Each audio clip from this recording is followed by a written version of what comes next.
بسم اللہ الرحمن الرحیم ایاک نعبد و ایاک نستعین۔ اچھا میرے پاکستانیوں، آج میں سب سے پہلے چاہتا ہوں کہ آپ کو اندازہ ہو جائے کہ یہ جو اٹیک کیا میرے اوپر، یہ جو مجھے مارنے کی یہ جو کوشش کی گئی، اس کی پہلے آپ کو پتہ ہو، اس پہ میں مختلف چیزیں سن رہا ہوں کہ وہ فرینڈلی فائر ہے یا پتہ نہیں کیا ہے۔ تو میں چاہتا ہوں کہ ڈاکٹر فیصل آپ کو اسکرین پہ پہلے بتا دیں کہ یہ چوٹیں 4 گولیاں مجھے لگی ہیں، کدھر لگیں، اس کے بعد پھر میں باقی آپ سے بات کروں گا۔ ڈاکٹر فیصل۔ السلام علیکم جی، میں اگلے چند لمحات میں آپ کو ایکس رے اور ان کے جو کچھ امیجز ہیں ان کے ذریعے، سی ٹی اسکین کے امیجز کے ذریعے بتانے کی کوشش کروں گا کہ جو خان صاحب کو چوٹیں آئی ہیں ان کی کیا نوعیت ہے اور وہ ایکس رے اور اسکین میں کس طرح سے نظر آ رہی ہے۔ آپ کو سب سے پہلے تو آپ کی توجہ اس طرح دلاتا ہوں جس کی یہاں لکھا ہے رائٹ تھائی، یہ ایکس ریز ہیں دو، اور یہ دونوں جو ہیں یہ دائیں ٹانگ کے ہیں، ٹانگ کا جو اوپر والا حصہ ہوتا ہے، یہ سائڈ سے ہے جس کو لیٹرل ویو بولتے ہیں، اور یہ سامنے سے ہے۔ آپ دیکھ سکتے ہیں کہ یہ 1 اور 2 سامنے سے نظر آ رہے ہیں ٹکڑے یا گولیاں جو ہیں۔ یہ اگر ہم پھر ٹانگ کے نچلے حصے پہ چلیں تو آپ کو 2 علاوہ اس کے ٹکڑے اور گولیاں نظر آ رہی ہیں، ایک یہ اور ایک یہ دوسری والی، اور آپ نوٹ کریں گے کہ یہ جو دوسرا ہے اس نے ٹبیا کو، یہ جو ہڈی ہے ٹانگ کی نچلی جو اس کو ٹبیا بولتے ہیں، اس کے اوپر اس نے یہاں سے ڈیمیج کیا ہے، اور جب آپ سائیڈ ویو دیکھیں تو واضح طور پہ نظر آتا ہے کہ جہاں اس نے فریکچر کاز کیا ہے، یعنی ہڈی کا ٹکڑا اکھیڑا ہے اس سے۔ پھر یہ جو ہے یہ بائیں سائیڈ ہے، لیفٹ تھائی کی ایکس ریز ہیں۔ یہاں بھی آپ نوٹ کریں گے کہ یہ چھوٹے چھوٹے کچھ ٹکڑے ہیں جو ایک، بلکہ جو پیٹالا یہ جو چھوٹی ہڈی ہوتی ہے سامنے گھٹنے کے، اس کے بھی ساتھ ہے۔ یہ نسبتاً چھوٹے تھے اور انہوں نے شکر ہے بائیں سائڈ کے اوپر کوئی فریکچر کاز نہیں کیا۔ اچھا، اس کے علاوہ جو ہم آپ کو دکھانا چاہتے ہیں وہ یہ کہ یہ پھر سے دائیں ٹانگ نظر آ رہی ہے، اور یہ جو بلٹ ہے یا جو اس کا فریگمنٹ ہے اس کے ساتھ یہ فریکچر ہوا واضح طور کے اوپر نظر آ رہا ہے، یہ دائیں سائڈ۔ اچھا، اسی طرح میں جو بہت اہم بات ہے آپ کو دکھانا چاہتا ہوں وہ یہ کہ اس اسکین کے اندر یہ جو آپ کو یہ دائیں ٹانگ ہے اور یہ جو لکیر نظر آ رہی ہے یہ یوں چلتی ہوئی، یہ والی، یہ دائیں سائڈ کی مین جو آرٹری ہوتی ہے، شریان ہے یہ، اور اس کے آپ دیکھ سکتے ہیں کہ ادھر اور اس کے بالکل قریب دوسری طرف جو بلٹ کے فریگمنٹس ہیں وہ نظر آ رہے ہیں۔ اس سے واضح ہوتا ہے کہ یہ جو ہماری مین آرٹری گزر رہی ہوتی ہے، شریان گزر رہی ہوتی ہے، اس کے کتنے قریب یہ ٹکڑے موجود ہیں۔ ایکسپلین تو کریں نا۔ اس کا یہ جو بڑی شریان ہوتی ہے ٹانگ کی، ظاہر ہے اس نے پوری ٹانگ کو بلڈ سپلائی کرنی ہوتی ہے، اس کے ذریعے بہت سارا خون جاتا ہے، اور خدا نہ خواستہ اگر اس شریان کو کوئی انجری ہو یا یہ کٹ جائے تو پھر بہت تیزی سے بلیڈنگ ہوتی ہے۔ اور آپ کو میں نے دکھایا، بڑا واضح طور پر صاف نظر آ رہا ہے کہ یہ اس شریان، اس آرٹری کے کتنا قریب یہ ٹکڑے موجود تھے۔ ان کو نکال دیا گیا سرجری کے ذریعے دائیں طرف سے، اور 4 فریگمنٹ یا ٹکڑے اور وہ جسے کہتے ہیں ہمارے پاس موجود ہیں، اور بائیں طرف سے کوئی ہمیں ٹکڑا نکالنے کی ضرورت اس لیے نہیں پڑی کہ وہ کسی میجر اسٹرکچر کو ٹچ نہیں کر رہے تھے یا خطرہ نہیں ڈال رہے تھے، یا پوٹینشلی خطرہ نہیں ڈال رہے تھے۔ تو یہ جو 4 فریگمنٹ ہیں ان کی تصاویر بھی آپ کو دکھائی ہیں، اسکینز بھی، اور ان کی جو نوعیت ہے اور ان کا خطرے کی نوعیت ہے وہ بھی آپ کے سامنے میں نے رکھی ہے۔ بہت شکریہ جی، شکریہ۔ کون سا کیمپ میں نے بات کی اس میں؟ جی اچھا جی، اس کے اوپر تو میں بعد میں آتا ہوں کہ یہ جو اٹیک کیا گیا اس کی میں تفصیل آپ کو بعد میں بتاتا ہوں، کیونکہ مجھے ایک دن جانے سے پہلے پتہ چل گیا تھا کہ یا انہوں نے وزیر آباد اور یا گجرات میں پلان کیا ہوا تھا مجھے مارنے کا، اور تو وہ اس کی میں تفصیل آپ کو بعد میں بتاؤں گا۔ اس سے پہلے میں صرف اپنی قوم کے سامنے ایونٹس رکھنا چاہتا ہوں جو پچھلے 6 مہینے میں ہوئے ہیں۔ یہ ضرور آپ کو سمجھنا ہے کہ اس قوم سے ہوا کیا ہے۔ مارچ 6 یا 7 کو مراسلات ہیں۔ ڈونلڈ لو، ایک American under secretary of state, حکم کرتا ہے پاکستان امبیسڈر کو، بلکہ اس کو دھمکی دیتا ہے کہ اگر عمران خان کو نہ ہٹایا تو پاکستان کو مشکلات کا سامنا کرنا پڑے گا, اور اگر ہٹا دیا تو سب کچھ ٹھیک ہو جائے گا. اور اگلے دن اور نو کانفیڈنس موشن, عدم اعتماد کی تحریک جمع کروائی جاتی ہے اسمبلی میں, اور دیکھتے دیکھتے سارے ہمارے لوگ, ایک منڈی لگتی ہے سندھ ہاؤس میں, اور لوگ بیٹھنا شروع ہو جاتے ہیں. یہ یاد رکھیں کہ گورنمنٹ کبھی ہارتی نہیں ہے نو کانفیڈنس. وہ کیوں نہیں ہارتی؟ کیونکہ گورنمنٹ کے پاس گورنمنٹ کے وسائل ہوتے ہیں. ہمارے پاس گورنمنٹ کا پیسہ ہوتا تھے تو وہ منڈی لگی ہوئی تھی نا, وہ 20 کروڑ 25 کروڑ آفر کر رہے تھے, ہم زیادہ پیسے دے دیتے. گورنمنٹ کا پیسہ تھا جو پہلے ہوتا رہا ہے. اور یہ جو پیسہ انہوں نے استعمال کیا, یہ بھی چوری کا پیسہ تھا. یہ کوئی ڈکلیئرڈ پیسہ تو نہیں تھا, یہ بلیک کا پیسہ تھا, یا انہوں نے سندھ گورنمنٹ کا پیسہ خرچ کیا. تو انہوں نے خرید لیے لوگ. ہم نے پرنسپل فیصلہ کیا کہ ہم اس آکشن کے اندر حصہ نہیں لیں گے, کیونکہ اگر ہم گورنمنٹ کا پیسہ استعمال کرتے ہیں تو ہم لوگوں کا پیسہ, عوام کا پیسہ چوری کرتے ہیں, جو عوام کی ان کا حق ہے. گورنمنٹ گر جاتی ہے. سارے سمجھتے ہیں کہ جناب اب تحریک انصاف کی قبر کھد گئی ہے, عمران خان ہمیشہ کے لیے گیا اور مٹھائیاں بٹے گی. لیکن پاکستانی قوم وہ کرتی ہے جو اس نے کبھی پہلے کیا ہی نہیں. تو 10 تاریخ کو, اور میں آپ کو خود کہہ رہا ہوں 10 اپریل کو, میں خود ہی حیران کہ جو شام کو سینز دیکھے, جو لوگ سڑکوں کے اوپر آئے, جس طرح لوگ نکلے. میں بشرا بیگم کے ساتھ بیٹھا تھا تو ہم خود حیران رہ گئے کہ یہ ہوا کیا ہے. ہوا یہ کہ یہاں 90 کی دہائی میں 2 حکومتیں کرپشن میں نکالی گئی. جب وہ کرپشن میں جاتی تھی اور اسٹیبلشمنٹ نکالتی تھی, لوگ مٹھائیاں بانٹتے تھے. پھر جنرل مشرف آ گیا, 2 دفعہ کرپشن میں ان گورنمنٹس کو نہ کہ وہ خود اس نے مارشل لا لگا دیا. لوگوں نے مٹھائیاں بانٹی, لوگ ان کی کرپشن سے تنگ تھے, ان 2 جماعتوں کی. اس کے بعد جنرل مشرف نے ان کو NRO دے دیا, وہ واپس آ گئے. فیصلہ جنرل مشرف نے کیا NRO دینے کا, جب اس کے پاس رائٹ ہی نہیں تھا کہ عوام کا پیسہ, کرپشن کا مطلب ہوتا ہے عوام کا پیسہ چوری ہونا. تو عوام کا پیسہ چوری ہوگا اور جنرل مشرف معاف کر دیتا ہے ان کو, وہ آ جاتے ہیں. اور 10 سال 4 گنا پاکستان کا قرضہ بڑھتا ہے. کرپشن کیسز انہی دوروں میں ان کے بنتے ہیں. یہ جو اب NRO لے رہے ہیں 2, یہ 95% کرپشن کیسز اس 10 سال کے بنے ہوئے تھے. 4 گنا پاکستان کا قرضہ بڑھ جاتا ہے. مجھے لوگ ووٹ دیتے ہیں اس لیے کہ لوگ ان سے تنگ تھے. اور اس کے بعد وہی اسٹیبلشمنٹ فیصلہ کرتی ہے کہ اب چینج کی وقت آ گیا, اور وہ ان کو واپس لے آتی ہے. اور یہی کانسپریسی ہوتی ہے باہر, ایک بیرونی کانسپری اندر, اور یہ فیصلہ ہو جاتا ہے. کہتے ہیں جی ہم نیوٹرل ہو گئے ہیں. نیوٹرل کا کوئی بھی مطلب لے لیں, مطلب تو یہ ہے کہ انہوں نے پتا تھا کہ سازش ہو رہی ہے, راستہ نہیں روکا, یہ آ جاتے ہیں. اب ہوتا کیا ہے, اسٹیبلشمنٹ کو اس ملک میں عادت پڑ گئی تھی کہ جدھر وہ لوگوں کو دھکیلیں گے لوگ ادھر چلے جائیں گے. جب وہ چینجز لے کے آتے ہیں مٹھائیاں بنٹتی ہیں. اسٹیبلشمنٹ کو یہ عادت تھی. ان کو ایک دھچکا پڑا کہ اس باری پاکستانی قوم نے فیصلہ کیا کہ نہیں, یہ جو 30 سال سے ملک کو چوری کر رہے ہیں ہم ان کے ساتھ نہیں جانا چاہتے, اور اس لیے وہ پبلک سڑکوں پہ آ گئی. میں نے عوام سے میں اٹھا ہوا ہوں. میں نے تو میری کسی ملٹری اسٹیبلشمنٹ کے اندر میری پارٹی تو نہیں بنی تھی, جس طرح نواز شریف بنا تھا یا جس طرح ذوالفقار علی بھٹو بنا تھا. میں تو 22 سال سٹرگل کر کے عوام سے اوپر آیا تھا. تو میں نے تو عوام میں واپس جانا تھا. اور عوام نے جس طرح میں اب کیا کہوں, میری پذیرائی کی, جس طرح انہوں نے میری حوصلہ افزائی کی, میں تو خود ہی اس پہ بھی حیران رہ گیا. گرمی کی انتہا, یعنی اس باری اپریل اور مئی دنیا میں کہتے ہیں کہ پاکستان سب سے گرم ملک تھا, اتنی گرمی تھی. اور ایک سے ایک بڑا جلسہ پبلک نے آنا شروع ہو گیا.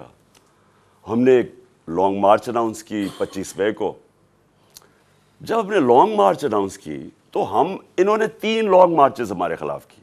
ہم نے سمجھا کہ آئین اور قانون ہمیں اجازت دیتا ہے, ہم نے ان کو کہیں روکا نہیں تھا, ہم نے ان کو اجازت دے دی, تو یہ بھی ہمیں آنے دیں گے.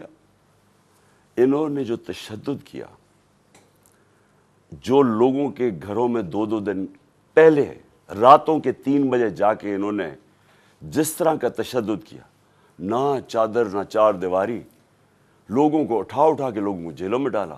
کس وجہ سے؟ اس کے بعد انہوں نے جب وہ پرامن احتجاج ہوا وہاں اسلام آباد میں, ان کے اوپر شیلنگ, فیملیز نکلی ہوئی ہیں, ان کے اوپر انہوں نے شیلنگ کی. اور ہم حیران کہ کیا ان کے لیے جائز ہے لانگ مارچ اور ہمارے لیے نہیں ہے؟ اوپر سے پہلے آپ بیرونی سازش کے تحت آئیں, پھر سارے چوروں کو اوپر بٹھا دیں, ہم احتجاج کریں تو ہمیں بھیڑ بکریوں کی طرح ڈنڈے ماریں. تو اس کے بعد انہوں نے سمجھا کہ یہ پارٹی بالکل ہی ختم ہو جائے گی, ممی ڈیڈی پارٹی ہے, یہاں تو عورتیں بچے آتے ہیں, تو انہوں نے سمجھا کہ ختم ہو جائے گی.